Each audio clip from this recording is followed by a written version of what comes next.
Hi friends, welcome back to B A tutorial. എല്ലാവരും കുറച്ച് ദേഷ്യത്തിലൊക്കെ ആയിരിക്കും. കുറച്ച് നാളായിട്ട് ടീച്ചറിനെ കാണുന്നില്ല എന്നുള്ള ഒരു വിഷമത്തിൽ കുറച്ച് തിരക്കായിപ്പോയി. അങ്ങനെ ഒരു കുറച്ച് ദിവസത്തെ ബ്രേക്കിന് ശേഷം നമ്മൾ വീണ്ടും വന്നേക്കുകയാണ്.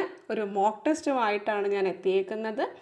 പെഡഗോഗി സെക്ഷനിലെ മോക്ക് ടെസ്റ്റാണ്. 25 മാർക്കിൻ്റെ മോക്ക് ടെസ്റ്റാണിത്. റിപ്പീറ്റഡ് ആയിട്ട് വന്നേക്കുന്നത്, അതായത് സെയിം റിപ്പീറ്റഡ് ആയിട്ട് വന്നേക്കുന്ന ക്വസ്റ്റ്യൻസ് ഒക്കെ ഞാൻ ഡിലീറ്റ് ചെയ്തിട്ടുണ്ട്. ബാക്കി 25 ക്വസ്റ്റ്യൻസ് ആണ് ഞാനിതിൽ ഉൾപ്പെടുത്തിയിട്ടുള്ളത്. സമയത്തിൻ്റെ ഒരു പരിമിതി ഒരുപാടുള്ളത് കൊണ്ടാണ് വീഡിയോസ് അപ്ലോഡ് ചെയ്യാത്തത്. നിങ്ങളെ ക്ഷമിക്കുക. കാരണം എന്ന് വെച്ചാൽ നിങ്ങൾക്ക് ഇടയ്ക്ക് ഞാൻ നന്നായിട്ട് പ്രിപ്പയർ ചെയ്ത് നിങ്ങൾക്ക് വേണ്ടിയിട്ട് ക്ലാസ് ഇടുമായിരുന്നു. ഇപ്പോൾ എനിക്ക് അതിനുള്ള ടൈം കിട്ടാത്തത് കൊണ്ടാണ്. എല്ലാവരും ഒന്ന് ക്ഷമിക്കുക. അപ്പോൾ ഇന്ന് നമ്മുടെ മോക്ക് ടെസ്റ്റാണ്, 25 മാർക്കിൻ്റെ മോക്ക് ടെസ്റ്റാണ്. അതെല്ലാം ഞാൻ പറഞ്ഞു. എനിക്ക് ഇമ്പോർട്ടൻ്റ് ആയിട്ട് പറയാനുള്ള കാര്യം, 17-ാം തീയതി നിങ്ങൾ എക്സാമിന് പോകുന്നതിന് മുന്നേ ഞാൻ അയച്ചിട്ടുള്ള, അല്ലെങ്കിൽ നിങ്ങൾ എഴുതിയിട്ടുള്ള, സ്വന്തമായിട്ട് നിങ്ങൾ നോട്ട് പ്രിപ്പയർ ചെയ്തിട്ടുള്ള എല്ലാ കാര്യങ്ങളും ഒന്ന് റിവൈസ് ചെയ്യുക. കാരണം കാറ്റഗറി 2-ൻ്റെ ക്വസ്റ്റ്യൻ ആൻസർ ചെയ്തവർക്ക് നിങ്ങൾക്ക് മനസ്സിലാവും, കൺഫ്യൂഷനായിട്ടുള്ള ക്വസ്റ്റ്യൻസും ഓപ്ഷൻസും ആയിരുന്നു. ഓപ്ഷനിൽ ഞാൻ ആ ക്വസ്റ്റ്യൻസ് കണ്ടു. എനിക്ക് ടൈം കിട്ടുകയാണെന്നുണ്ടെങ്കിൽ 17-ാം തീയതിക്ക് മുന്നേ തന്നെ ഞാനത് അപ്ലോഡ് ചെയ്യാം, അതിൻ്റെ ആൻസേഴ്സ് അടങ്ങുന്നത്. പിന്നെ അല്ലാന്നുണ്ടെങ്കിൽ ടൈമിൻ്റെ ഒരു ബുദ്ധിമുട്ടുള്ളത് കൊണ്ട് അല്ലാന്നുണ്ടെങ്കിൽ 17-ാം തീയതിയിലത്തെ എക്സാം കഴിഞ്ഞതിന് ശേഷം നിങ്ങൾക്ക് ഒന്ന് റെഫർ ചെയ്യുന്നതിന് വേണ്ടി ക്വസ്റ്റ്യൻ പേപ്പർ മിസ് ചെയ്യാണ്ട് സൂക്ഷിക്കുക. അതിനുശേഷം എൻ്റെ ടൈം അനുസരിച്ച് നമുക്കത് അപ്ലോഡ് ചെയ്യാം. എക്സാമിന് മുന്നേ, നിങ്ങൾ എക്സാമിന് പോകുന്നതിന് മുന്നേ എവിടെ നിന്ന് നിങ്ങൾക്ക് കിട്ടുന്ന ഇൻഫർമേഷൻസ് ആയാലും നിങ്ങളത് കളക്ട് ചെയ്ത് നിങ്ങളത് റിവൈസ് ചെയ്യണം. നിങ്ങൾ ഒന്നുകൂടി ഈ മോക്ക് ടെസ്റ്റുകൾ ചെയ്ത് നോക്കിക്കോളൂ. അപ്പം നിങ്ങൾക്ക് ഒന്നുകൂടി തറവാവും. കാരണം നമ്മൾ കുറേ നാളത്തെ ഗ്യാപ്പിന് ശേഷം വീണ്ടും പോയി അറ്റൻഡ് ചെയ്യുകയാണെങ്കിൽ അയ്യോ അന്ന് ഞാൻ ചെയ്ത് നോക്കിയതാണ് മറന്നുപോയി എന്നൊരു ടെൻഷൻ വരാതിരിക്കാൻ. അപ്പോൾ അറിയാമല്ലോ, നമ്മൾ എന്തൊക്കെ പഠിച്ചു പോയാലും എക്സാം എഴുതുന്ന ടൈമിൽ നമ്മൾ പെർഫോം ചെയ്തതനുസരിച്ചായിരിക്കും നമ്മുടെ മാർക്ക് വരുന്നത്. അപ്പോൾ അതിന് ഒരു ചാൻസ് കൊടുക്കാണ്ട് തന്നെ നിങ്ങൾ എന്ത് ചെയ്യുക, നേരത്തെ ഒന്ന് റിവൈസ് ചെയ്യുക. മാക്സിമം എനിക്ക് തോന്നുന്നു ഓരോ സെക്ഷനിലും 5-6 കൂടുതൽ മോക്ക് ടെസ്റ്റുകൾ ചെയ്തിട്ടുണ്ട്. ഇതിനകത്ത് തന്നെ നിങ്ങൾക്ക് ഉറപ്പായിട്ട് ഒരു 25 മാർക്കിന് മുകളിൽ സ്കോർ ചെയ്യാൻ പറ്റുന്ന ക്വസ്റ്റ്യൻസ് അതിനകത്ത് ഉറപ്പായിട്ട് നിങ്ങൾക്ക് കിട്ടും. അപ്പോൾ അതുകൊണ്ട് ഒന്ന് ജസ്റ്റ് നിങ്ങൾ റിവൈസ് ചെയ്തതിന് ശേഷം മാത്രമേ നിങ്ങൾ എക്സാം അറ്റൻഡ് ചെയ്യാനായിട്ട് പോകാവൂ. ഓക്കെ. അപ്പോൾ നിങ്ങളിപ്പോൾ പഠിക്കാനിരിക്കുമ്പോൾ മാത്രമല്ല, നിങ്ങളെ ജോലി സമയത്തും, അപ്പോൾ നിങ്ങൾ ചെയ്യുന്ന ജസ്റ്റ് വെറുതെ ഇരിക്കുന്ന സമയത്തായാലും ഒന്ന് ജസ്റ്റ് ഹെഡ്സെറ്റ് വെച്ച് വെറുതെ കേട്ടാലും മതി. അല്ലാന്നുണ്ടെങ്കിൽ നിങ്ങൾ ജോലി ചെയ്യുന്ന സമയത്തായാലും ഒന്ന് റിവൈസ് ചെയ്ത് ക്വസ്റ്റ്യൻസ് കേട്ടാൽ മതിയല്ലോ. നമുക്ക് അതിനകത്ത് ഓപ്ഷൻസിനകത്ത് നിന്ന് പിക്ക് ചെയ്തെടുക്കാൻ പറ്റണം. ആ രീതിക്ക് നിങ്ങൾ എന്ത് ചെയ്യണം, കറക്റ്റ് ഒന്ന് റിവൈസ് ചെയ്തതിന് ശേഷം നിങ്ങൾ എക്സാം എഴുതാൻ പോവുക എന്നുള്ളതാണ് എൻ്റെ ഒരു പേഴ്സണൽ ഒപ്പീനിയൻ. കാറ്റഗറി 1-2 എക്സാം കഴിഞ്ഞതിന് ശേഷമുള്ളൊരു റിവ്യൂ എന്തായിരുന്നു എന്നുള്ളത് എനിക്ക് കിട്ടിയില്ല. നിങ്ങൾ ഈ ചാനലിനെ ബേസ് ചെയ്തിട്ട് കുറച്ച് പഠിച്ചിട്ടുണ്ട് എന്നുണ്ടെങ്കിൽ എനിക്കതിനൊരു ഫീഡ്ബാക്ക് തരണം. അതായത് നിങ്ങളുടെ എക്സാമിന് എത്രത്തോളം നിങ്ങളെ ഈ ബി എ ട്യൂട്ടോറിയൽ ഹെൽപ്പ് ചെയ്തു എന്നുള്ളത് നിങ്ങളൊന്ന് റിവ്യൂ ചെയ്താൽ കൊള്ളായിരിക്കും. അതായത് എക്സാം കഴിഞ്ഞതിന് ശേഷം ഇപ്പോൾ കാറ്റഗറി 3-4 സൈക്കോളജി, അതാണല്ലോ ഞാൻ മെയിനായിട്ട് ചെയ്തത്. സൈക്കോളജി SS ആ ഒരു സെക്ഷൻ വരുമ്പോഴത്തേക്ക് നിങ്ങൾക്ക് എത്രത്തോളം അത് യൂസ്ഫുള്ളായിരുന്നു, ഇതിലൂടെയുള്ള ആ ഒരു മോക്ക് ടെസ്റ്റിൻ്റെ നമ്മൾ ചെയ്ത് നോക്കിയതായാലും ചെറിയ ചെറിയ ക്ലാസ്സുകളായാലും നിങ്ങൾക്ക് എത്രത്തോളം അത് യൂസ്ഫുള്ളായിരുന്നു എന്നുള്ളത് ഒന്ന് ജസ്റ്റ് കമൻറ്റ് ചെയ്താൽ അതെനിക്ക് എന്തായാലും ഒരുപാട് സന്തോഷം തരുന്ന ഒരു കാര്യമായിരിക്കും. കാറ്റഗറി 1-2 എഴുതിയവരും അതിൻ്റെ റിവ്യൂ എത്രത്തോളം നമ്മുടെ മോക്ക് ടെസ്റ്റിൽ പറഞ്ഞേക്കുന്ന ചോദ്യങ്ങൾ ചോദിച്ചിരുന്നു, നിങ്ങൾക്ക് ഹെൽപ്ഫുള്ളായിരുന്നു എന്നുള്ളത് കൂടി ഒന്ന് കമൻറ്റ് ചെയ്താൽ വളരെ ഉപകാരമായിരിക്കും. അപ്പം നമ്മുടെ മോക്ക് ടെസ്റ്റിലേക്ക് പോവുകയാണ്. ചോദ്യം 1. A teacher's mental and emotional visualization of classroom activities. Resource unit, lesson plan, unit plan, year plan.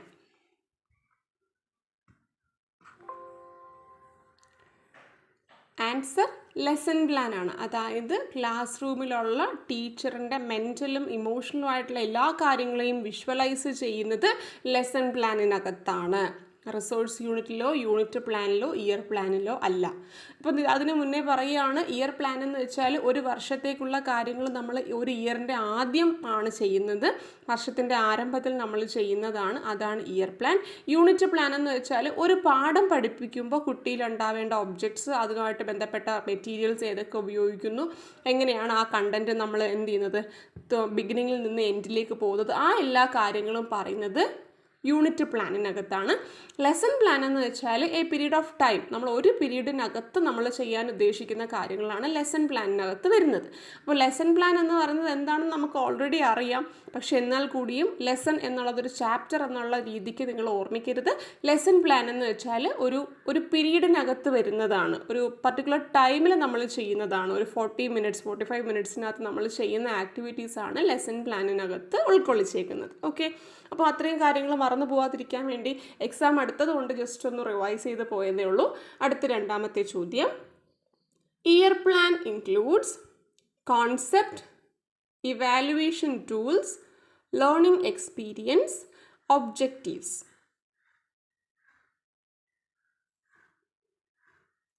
Answer objective ആണ്. നമ്മൾ നേരത്തെ പറഞ്ഞതേ ഉള്ളൂ, ഇയർ പ്ലാൻ എന്ന് പറയുമ്പോൾ ഒരു വർഷത്തിൻ്റെ ആദ്യത്തിൽ ഒരു ടെക്സ്റ്റ് ബുക്കുമായിട്ട് ബന്ധപ്പെട്ട എല്ലാ കാര്യങ്ങളും നമ്മൾ പ്ലാൻ ചെയ്യുന്നതാണ് ഇയർ പ്ലാൻ. അതായത് ഏത് മാസം ഏത് ചാപ്റ്റർ പഠിപ്പിക്കണം, അതുമായിട്ട് ബന്ധപ്പെട്ട എന്തൊക്കെ കാര്യങ്ങളാണെന്നുള്ളതാണ്. അപ്പോൾ ഇയർ പ്ലാനിനകത്ത് ഇൻക്ലൂഡ് ചെയ്യുന്നത് ഏതാണെന്നാണ് ഇവിടെ ചോദിച്ചേക്കുന്നത്. അപ്പോൾ കോൺസെപ്റ്റ് എന്ന് പറയുന്നത് ഓരോ ചാപ്റ്ററിനകത്തും വരുന്നതാണ്. ഓരോ ചാപ്റ്ററിനെയും അനാലിസ് ചെയ്യുന്നത് ഇയർ പ്ലാനിലല്ല, അത് യൂണിറ്റ് പ്ലാനിലാണ്. ഇവാലുവേഷൻ ടൂൾ അതും യൂണിറ്റ് പ്ലാനിലാണ് വരുന്നത്. ലേണിംഗ് എക്സ്പീരിയൻസസ് അത് ലെസൺ പ്ലാനിനകത്താണ് ലേണിംഗ് എക്സ്പീരിയൻസ് ഒക്കെ വരുന്നത്. ഇവിടെ ആൻസർ വരുന്നത് ഒബ്ജക്റ്റീവ്സ് ആണ്. അതായത് ഓരോ ചാപ്റ്റർ പഠിപ്പിക്കുമ്പോഴും കുട്ടിയിലുണ്ടാവേണ്ട മാറ്റങ്ങൾ അല്ലെങ്കിൽ എന്തിനാണ് ആ ചാപ്റ്റർ പഠിപ്പിക്കുന്നത് എന്നുള്ള ആ ഒബ്ജക്റ്റീവ് നമ്മുടെ ഇയർ പ്ലാനിനകത്ത് വരുന്നുണ്ട്. ക്ലിയർ ആണല്ലോ. ചോദ്യം 3, the curricular approach which indicates continuity and linkage between successive year is spiral, interdisciplinary, topical, unit.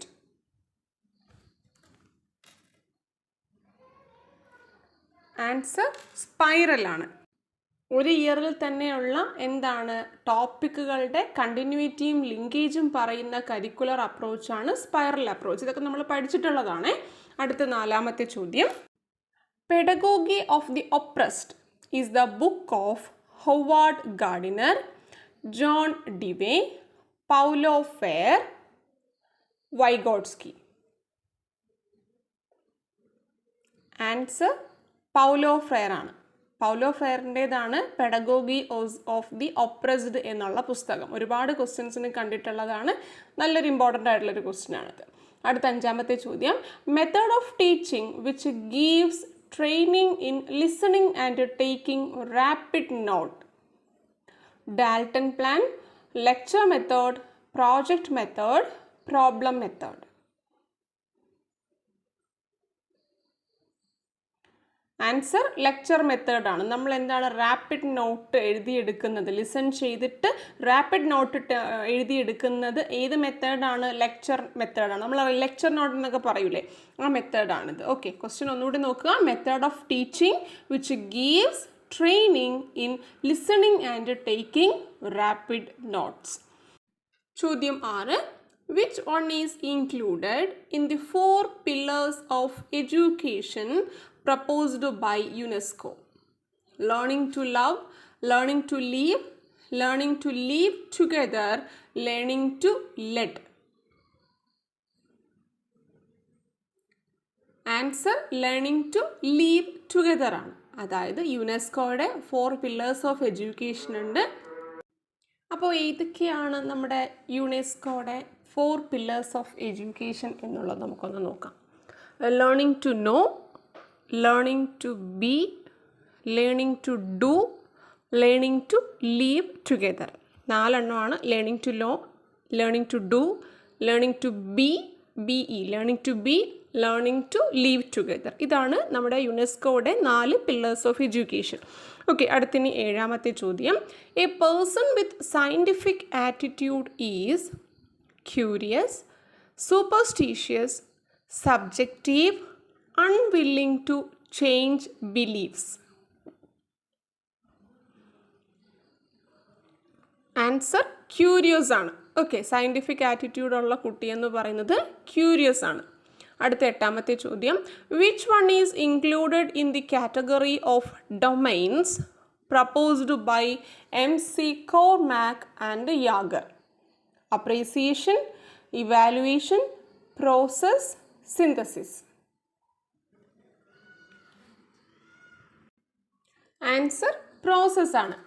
അടുത്ത 9ാമത്തെ ചോദ്യം, the test items which minimizes the guess work is essay type, matching type, multiple choice, supply type. Answer essay ടൈപ്പാണ്. Essay type നമുക്ക് ഒരിക്കലും guess work ചെയ്ത് ചെയ്യാൻ പറ്റില്ല. മറ്റേ മൾട്ടിപ്പിൾ ചോയ്സും മാച്ച് വർക്ക് ഒക്കെ ആണെങ്കിൽ, മാച്ച് ദി ഫോളോയിങ് ഒക്കെ ആണെങ്കിൽ നമുക്ക് ഒരു ഗസ് വർക്കിൽ ചെയ്യാം. പക്ഷേ എസ്സേ ടൈപ്പ് നമുക്ക് എന്ത് ചെയ്യാൻ പറ്റില്ല, ഒരു ഗസ് വർക്കിൽ നമുക്ക് ആൻസർ ചെയ്യാൻ പറ്റാത്ത ക്വസ്റ്റ്യൻ ആണ്. അടുത്ത 10ാമത്തെ ചോദ്യം, teachers hand book includes remedial activities, diagrams to be labeled, instructional objectives, theories of teaching and learning.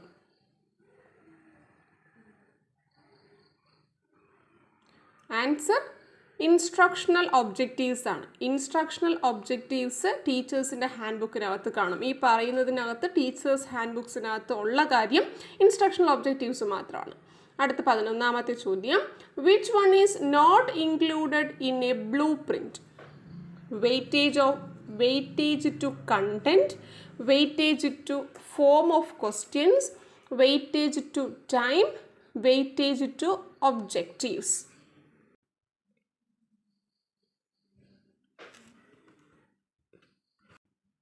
Answer weightage to time ആണ്. ബ്ലൂ പ്രിൻറ്റിനകത്ത് വരാത്തത് ഏത് എന്നാണ്. അതായത് ബ്ലൂ പ്രിൻറ്റിൽ ഒരു 3 ഡയമെൻഷണൽ പാറ്റേൺ ആണ്. അതിൽ കണ്ടന്റ് ഉണ്ടാകും, ഫോം ഓഫ് ക്വസ്റ്റ്യൻസ് ഉണ്ടാകും, ഒബ്ജക്റ്റീവ്സ് ഉണ്ടാകും. അതിൽ ടൈമിൻ്റെ വെയിറ്റേജുകളൊന്നും പറയുന്നില്ല. അതായത് വെയിറ്റേജ് എന്ന് വെച്ചാൽ ഓരോ കണ്ടന്റിനും ഇത്ര മാർക്ക് എന്നുള്ള രീതിക്ക് ഓരോ കണ്ടന്റിനും വെയിറ്റേജ് കൊടുക്കുന്നുണ്ട്. ഫോം ഓഫ് ക്വസ്റ്റ്യൻസ് എങ്ങനെയുള്ള മൾട്ടിപ്പിൾ ചോയ്സ് ക്വസ്റ്റ്യൻസ് ഉണ്ടാവണം, ഷോർട്ട് ആൻസർ ടൈപ്പ് ഉണ്ടാവണം, എസ്സേ ടൈപ്പ് ക്വസ്റ്റ്യൻസ് ഉണ്ടാവണം. അങ്ങനെ ഓരോ ക്വസ്റ്റ്യൻസിനും വെയിറ്റേജ് ഉണ്ടായിരിക്കും, എത്ര എണ്ണം വേണം എന്നുള്ളതിൻ്റെ കണക്ക്. ഇനി വെയിറ്റേജ് ടു ഒബ്ജക്റ്റീവ്സ്, അതായത് ഇപ്പോൾ അണ്ടർസ്റ്റാൻഡിങ് ഒബ്ജക്റ്റീവ്സ് ഫോളോ ചെയ്യുന്നതായിരിക്കണം, അല്ലെങ്കിൽ അനാലിസിസ് ഉണ്ടായിരിക്കണം, അതുപോലെ തന്നെ കമ്പയറിങ് ഉണ്ടായിരിക്കണം, ക്ലാസിഫയിങ് ഉണ്ടായിരിക്കണം, അപ്പോൾ അപ്ലൈയിങ് ഉണ്ടായിരിക്കണം. അപ്പോൾ ഈ നമ്മുടെ ഒബ്ജക്റ്റീവ്സിന് വെയിറ്റേജ് കൊടുത്തുകൊണ്ടും എന്ത് ചെയ്യുന്നുണ്ട്, ബ്ലൂ പ്രിൻറ്റ് നമ്മൾ തയ്യാറാക്കുന്നുണ്ട്. പക്ഷേ ടൈമിന് ഓരോ ക്വസ്റ്റ്യൻസ് ചെയ്യാൻ ഇത്ര ടൈമാണ്, അങ്ങനെ പ്രത്യേകം ടൈമിന് നമ്മൾ എന്ത് ചെയ്യുന്നില്ല, വെയിറ്റേജ് ബ്ലൂ പ്രിൻറ്റിൽ കൊടുക്കുന്നില്ല. അടുത്ത 12ാമത്തെ ചോദ്യം, an example of projected aid is blackboard, bulletin board, flannel board, smart board.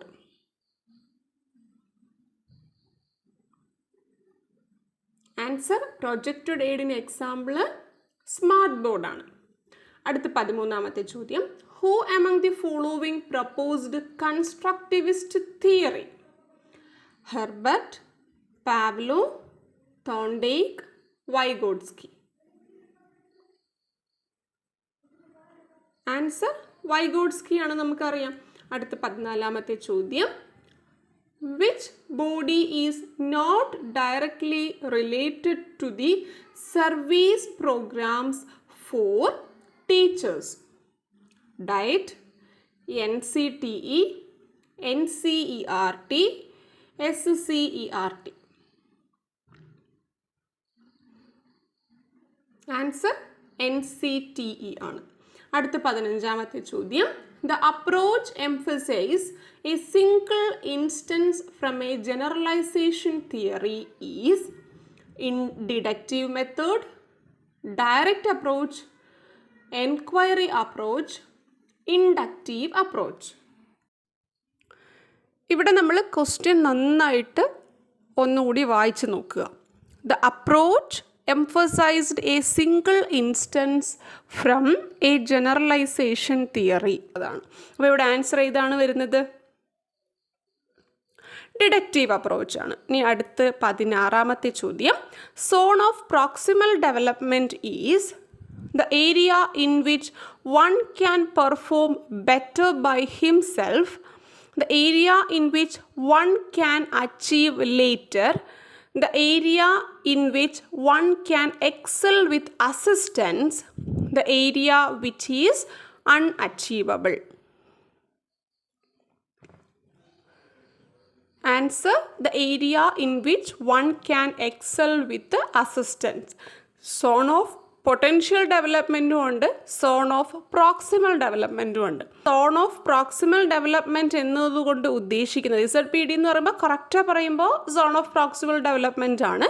ഈ ZPDക്കകത്ത് പറയുന്നത് മറ്റൊരാളുടെ അസിസ്റ്റൻസിലൂടെ ഒരു കുട്ടിക്ക് അച്ചീവ് ചെയ്യാൻ കഴിയുന്ന ഹയസ്റ്റ് ലെവൽ, അതാണ് ZPD, zone of proximal development. ഇനി സോൺ ഓഫ് പൊട്ടൻഷ്യൽ ഡെവലപ്മെൻറ്റ് ആണെങ്കിലോ, the area in which one can perform better by himself, അവന് സ്വന്തമായിട്ട് പെർഫോം ചെയ്യാൻ കഴിയുന്ന മാക്സിമം ലെവലാണ് സോൺ ഓഫ് പൊട്ടൻഷ്യൽ ഡെവലപ്മെൻറ്റ്. ഇവിടെ സോൺ ഓഫ് പ്രോക്സിമൽ ഡെവലപ്മെൻറ്റ് ആണ്. With the assistance of the students can achieve the Excel.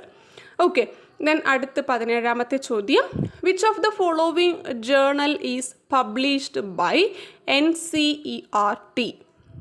Journal of Indian education, review of Indian education, science for schools, the survival. Answer എന്താണ്? NCERT publish ചെയ്ത ജേർണലാണ് journal of Indian education.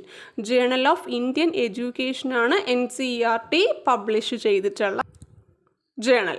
അടുത്ത് 18ാമത്തെ ചോദ്യം, which one is not a process of scaffolding? Asking thought provoking questions, clearing doubts, explaining how to do the task, guiding weak groups.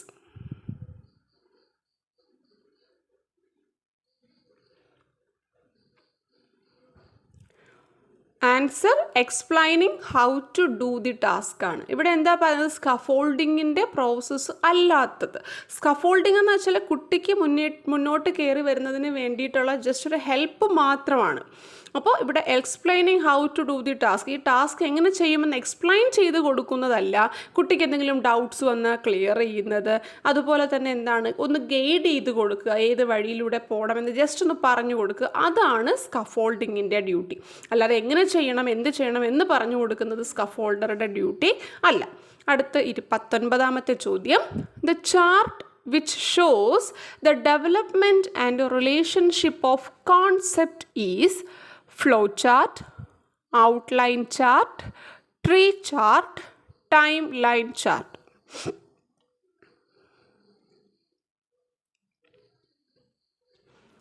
Answer tree ചാർട്ടാണ്. അതായത് റിലേഷൻഷിപ്പുകളെയും അതിൻ്റെ ഡെവലപ്മെൻറ്റുകളെയും കുറിച്ച് കാണിക്കുന്ന, ആ കോൺസെപ്റ്റുകളുടെ റിലേഷൻഷിപ്പും ആ കോൺസെപ്റ്റ് ഡെവലപ്പ് ചെയ്ത് വരുന്നതും കാണിക്കുന്ന ഒരു ചാർട്ടെന്ന് പറയുന്നത് ട്രീ ചാർട്ടാണ്.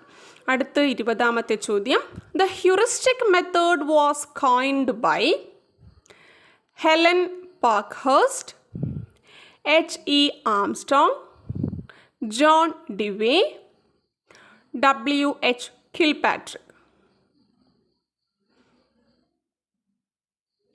ഹ്യൂറിസ്റ്റിക് മെത്തേഡ് കൊണ്ടുവന്നത്, കോയിൻ ചെയ്തത് ആംസ്ട്രോങ് ആണ്. ആംസ്ട്രോങ്ങിൻ്റെതാണ് ഹ്യൂറിസ്റ്റിക് മെത്തേഡ്. അടുത്ത 21ാമത്തെ ചോദ്യം, NCERT ഈസ്, NCERTയുടെ ഫുൾ ഫോമാണ് ചോദിക്കുന്നത്, natural council of education research and training, national council of education research and training, natural council for education research and training, national council for education research and training.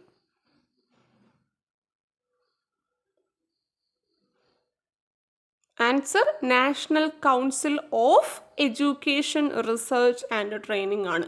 4ഉം ഓഫും ഉണ്ട്, അവിടെ 4 ആയി പോവരുത്, ഓഫാണ്.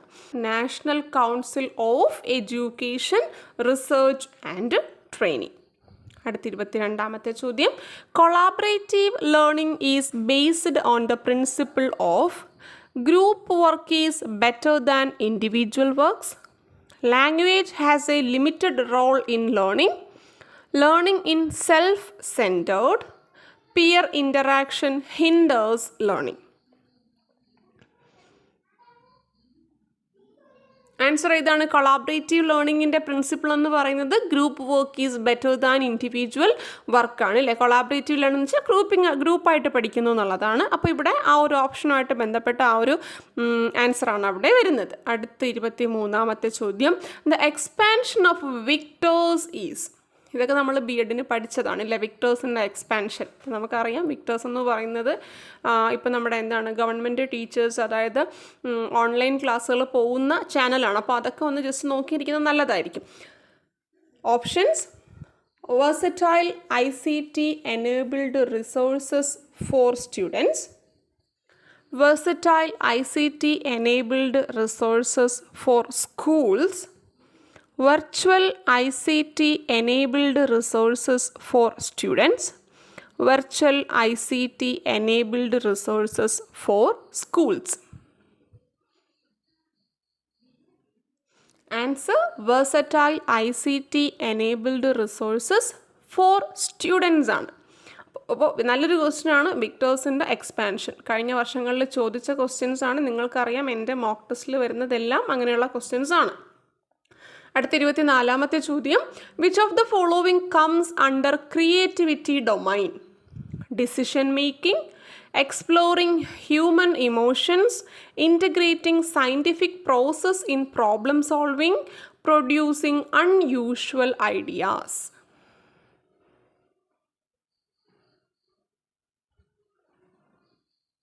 Answer ഇതാണ്, പ്രൊഡ്യൂസിങ് അൺയൂഷ്വൽ ഐഡിയാസ്. ക്വസ്റ്റ്യൻ ഒന്നുകൂടെ നോക്കി. ക്രിയേറ്റിവിറ്റിയുടെ അടിയിൽ വരുന്ന, ക്രിയേറ്റിവിറ്റി ഡൊമൈൻസിനകത്ത് വരുന്ന കാര്യങ്ങൾ ഏതൊക്കെയാണ് എന്നുള്ളത്: decision making, exploring human emotions, integrating scientific process in problem solving. ഇതൊന്നും ഒരു ക്രിയേറ്റീവ് സ്റ്റുഡൻസിൻ്റെ കാര്യങ്ങളിൽ പെടുന്നതല്ല. ഇതൊരു കോമൺ സ്റ്റുഡൻസിനും ചെയ്യാൻ പറ്റുന്നതാണ്.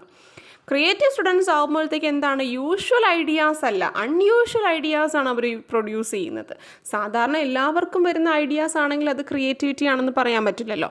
അപ്പോൾ ഇവിടെ അൺയൂഷ്വൽ ആയിട്ടുള്ള ഐഡിയാസ് വരുമ്പോഴാണ് ക്രിയേറ്റിവിറ്റിയുടെ ഒരു ഫീച്ചറായിട്ട് നമുക്ക് പറയാൻ കഴിയുന്നത്. ഇനി അടുത്ത അവസാനത്തെ ചോദ്യമാണ് 25ാമത്തെ ചോദ്യം. Which one is not true in a constructivist class room?